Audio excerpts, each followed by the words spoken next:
Buenas tardes, mi nombre es María Nieto Castillo. Soy maestra en Administración Pública Estatal y Municipal por la Facultad de Derecho de la Universidad Autónoma de Querétaro y magíster en Estudios Latinoamericanos por la Universidad Complutense de Madrid, actualmente cursando el doctorado en Ciencias Sociales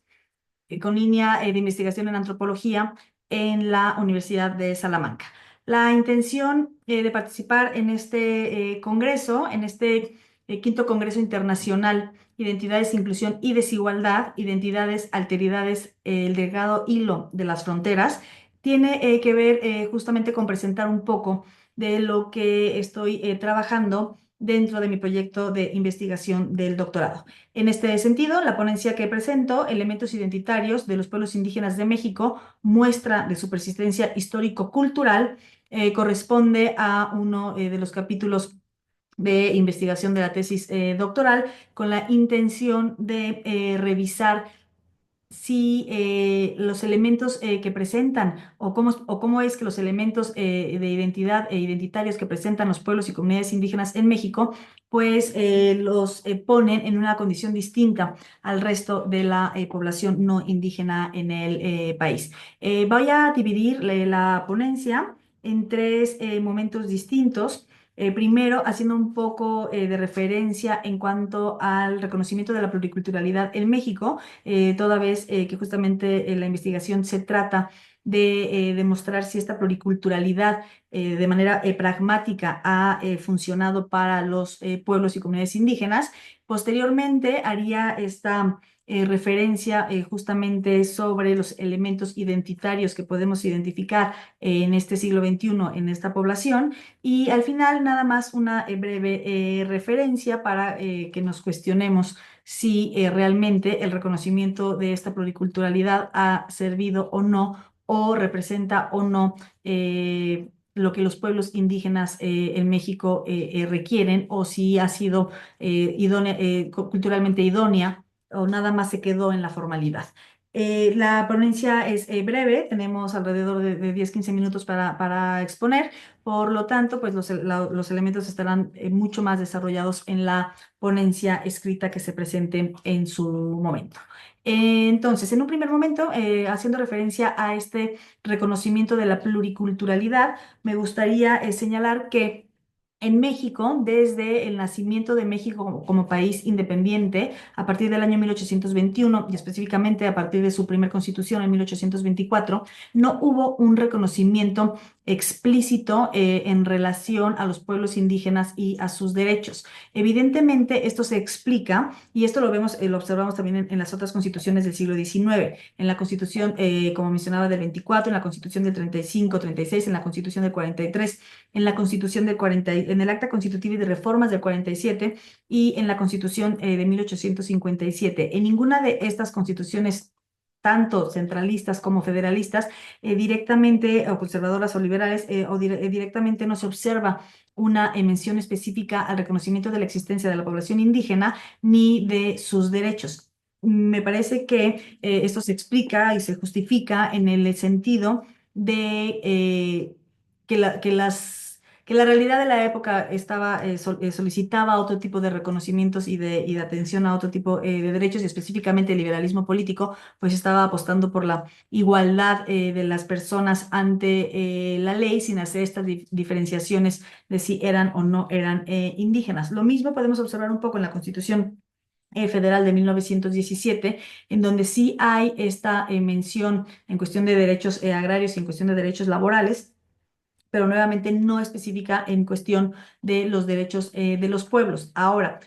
hay que señalar también que en las discusiones sí se mencionó la diversidad, la heterogeneidad de la sociedad, evidentemente la existencia de esta población y de otras que existían en el país y que existen a la fecha, pero no queda reflejado directa o específicamente en las constituciones del siglo XIX, ni tampoco en la que nos rige a la fecha, que es la Constitución de 1917, en su texto original. Ahora, hubo una modificación importante o una primera reforma importante en este sentido, que fue la reforma de 1992, en donde se reforma el artículo cuarto constitucional para integrar el reconocimiento de la pluriculturalidad en México y esta pluriculturalidad sustentada en los pueblos indígenas. Esta reforma es una reforma, digo importante porque al final pues es la primera vez que se va a reconocer esta existencia y se hace este reconocimiento no nada más de la pluriculturalidad, sino este sustento de la pluriculturalidad en los pueblos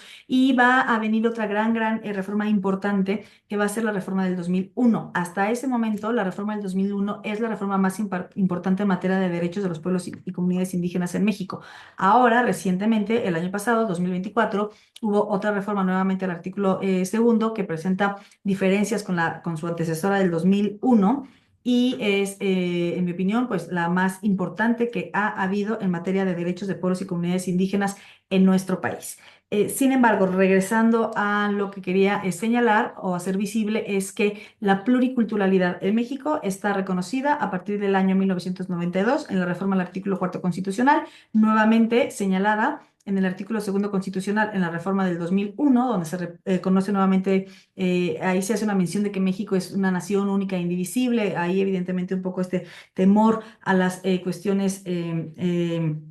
de la unidad nacional, ¿no? Que no es tema de esta ponencia, pero que por ahí dejo el comentario. Y posteriormente, ahora en la reforma del 24, nuevamente haciendo mención continuamente del tema del término nación, pero nuevamente reconociendo la pluriculturalidad sustentada en pueblos y comunidades indígenas. Y ahora también la mención en relación a los pueblos afro-mexicanos. La pluriculturalidad lo que nos implica no tendría que ser o no es únicamente para cuestiones de los países latinoamericanos un tema de reconocimiento de de las diversidades culturales, como si pudiera ser entendido en este sentido en otros espacios como Estados Unidos, como Canadá o en Europa. En este caso, el reconocimiento de la pluriculturalidad para países latinoamericanos tiene que ver más con este reconocimiento de derechos a la población indígena por reconocerles derechos históricos o por esta deuda histórica que se tiene con ellos por el tema de en su momento, los procesos de conquista y colonización, pero sobre todo de la deuda histórica que se genera a partir del nacimiento de los estados nacionales. Entonces, la pluriculturalidad y hablar del reconocimiento de la pluriculturalidad sustentada en pueblos indígenas tiene que ver con reconocer el derecho que estos o los derechos que estos pueblos tienen y esta deuda histórica que se tiene con ellos. Ahora bien, ¿cuáles son los elementos que nos que podemos identificar en la actualidad, siglo XXI,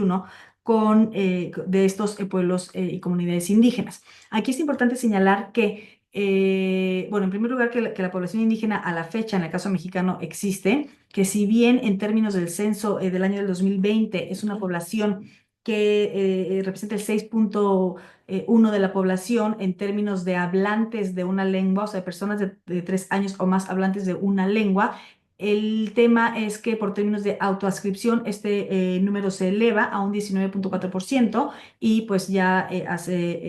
ya marca un porcentaje importante de la población en el país. Esta población, tanto la que corresponde al porcentaje de hablantes como la que corresponde ya a este global de personas autoadscritas, pues nos da muestra que existe esta población y lo que quisiera comentar un poco es cuáles son estos elementos que esta población presenta en diferencia a la población no indígena. En este sentido, es importante identificar que históricamente una de las características o de los elementos importantísimos era la lengua, asimismo el territorio, formas de organización y la propia indumentaria. Sin embargo, en la actualidad hay otros elementos más que podemos considerar y que resultan necesarios describir, ya que algunos de estos que acabo de mencionar pudieran haber caído en desuso en algunos casos o hasta desaparecido, sobre todo en el caso de algunas lenguas en otros casos, ya que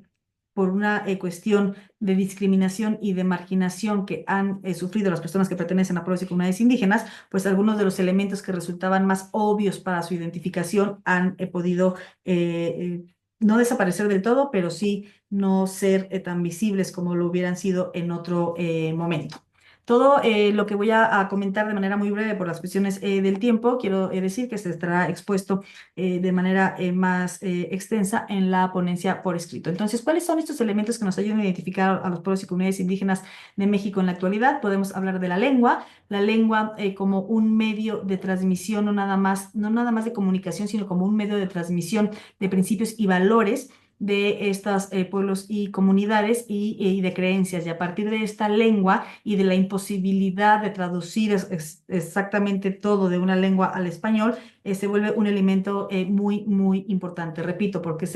a través de ella se transmite no es nada más un medio de comunicación, sino se transmiten principios, valores y una propia cosmovisión. En el caso mexicano, existen 11 familias lingüísticas, existen en la actualidad, según el último catálogo actualizado de lenguas, 70 lenguas indígenas, además del español. No existe una lengua oficial en México, se consideran a todas lenguas nacionales y aparte la complicación de que existen 364 variantes lingüísticas que se desprenden de estas 70 lenguas. Entonces es una diversidad increíble en relación a la existencia de la lengua. Otro elemento importante es el tema de la indumentaria. En algunos casos se mantiene más en el caso de las mujeres y menos en el caso de los hombres, y de manera general hay pueblos que todavía mantienen la indumentaria y otros que pueden tenerla un poco más en desuso o solamente utilizarla para cuestiones de fiestas y algunas actividades especiales. Esto tiene un poco que ver pues, por la propia dinámica de transformación de las sociedades, por el tema de la elaboración de las prendas que requiere también de tiempo y demás, y también en ocasiones por el contacto que se tiene o no con la población no indígena y nuevamente el tema de la posible discriminación que esta población sufre al ser identificado a través de la forma de vestir con su indumentaria. Pero la indumentaria es importantísima en el sentido de que también a través de ella se demuestra una forma distinta de pensamiento y una cosmovisión diferente. Cada uno de los bordados tiene alguna significación de algún simbolismo, y también importante señalar que aunque de manera general podríamos decir existe el huipil, el enredo, la faja, los tocados y demás, cada uno de ellos toma características particulares en cada uno de los pueblos. Entonces no es lo mismo observar un huipil, por ejemplo, de Triqui de Oaxaca, a observar tal vez una falda y una blusa tradicional de la zona otomí del estado de Querétaro, ¿no? Entonces, cada pueblo tiene su propia indumentaria y a través de ella también comunica una forma propia de pensar. Tenemos también el tema del territorio, y voy a tener que ir un poco más rápido por cuestiones de tiempo. El territorio que presenta una relación importantísima en la vida de los pueblos indígenas, la relación que tiene con el territorio, toda vez que en él no nada más se habita y no nada más se obtienen recursos para la sobrevivencia, sino que es en el territorio donde se genera una relación importantísima con la creencia y con la forma de entender el mundo. Entonces, para los pueblos indígenas, el territorio no nada más es un pedazo de tierra que puede ser enajenable o que no tiene ningún valor, sino que a través del territorio se vive, se sobrevive, se obtiene el sustento y aparte se lleva a cabo y se manifiesta la creencia, la espiritualidad y otros elementos. Por lo tanto, la relación que mantienen los pueblos originarios con los pueblos indígenas con el territorio es de vital trascendencia. Y lo mismo en el tema de la espiritualidad. Hay diferentes creencias, hay diferentes formas de manifestar esta creencia que no necesariamente está encuadrada en la creencia de la religión católica, que durante mucho tiempo, sobre todo en el siglo XIX, pudiera haber sido la única permitida constitucionalmente hablando. La realidad es que los pueblos indígenas, si bien en muchos de ellos en la actualidad hay otras religiones más y el porcentaje ha ido disminuyendo, si bien de manera general se pudieron identificar en algún momento como población católica, la realidad es que la creencia y la existencia de propias formas de manifestación espiritual existe. Y a veces se encuadra dentro de las figuras y de los simbolismos